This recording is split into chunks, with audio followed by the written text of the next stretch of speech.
నేస్తం, తాడి పీడిత ప్రజలకు ధైర్యం, యువతకు భవిష్యత్తు, మహిళలకు అండ, కార్మికులకు అభయం. అన్ని వర్గాలు కీర్తించే ఏకైక నాయకుడు ఎన్టీఆర్.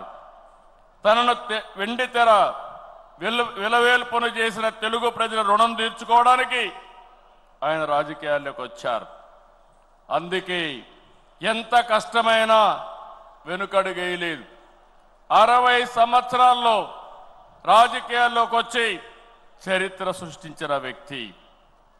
ప్రజలపై నుండే ప్రేమాభిమానాలు, అవినీతి రాజకీయాల్ని కడిగి పారేయాలనే పట్టుదల ఆయన రాజకీయాల్లోకి తీసుకొచ్చింది.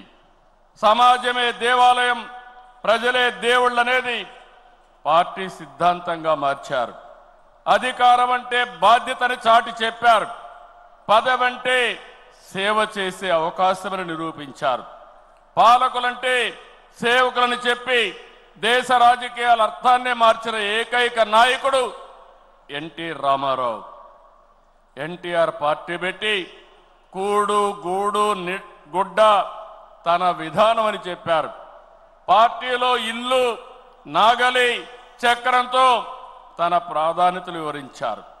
43 ఏళ్లు ఎన్టీఆర్ రూపొందించిన పసుపు జెండా శాశ్వతంగా ఉంటుంది.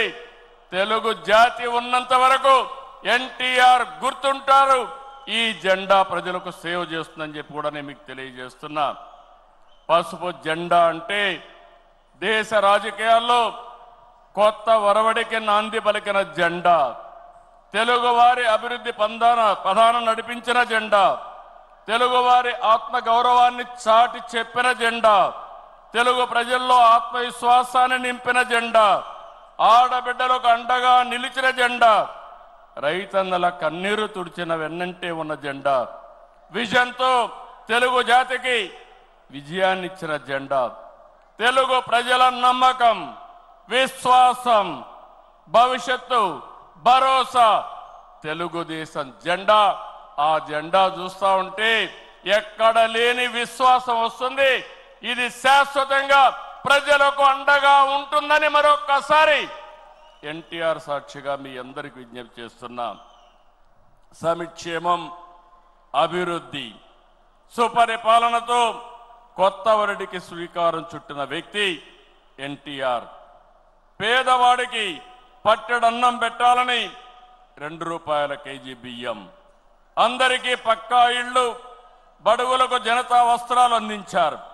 వృద్ధాప్య పింఛను, 50 రూపాయలకే హార్స్ పవర్ విద్యుత్తు, గురుకుల పాఠశాలల ఏర్పాటు, పిల్లలకు మధ్యాహ్న భోజన పథకం, మహిళలకు ఆస్తి హక్కు, సాగునీటి ప్రాజెక్టుల నిర్మాణం, ఉద్యోగ కల్పన, పరిశ్రమల ఏర్పాటు, రోడ్ల నిర్మాణం, ఇలా సంక్షేమ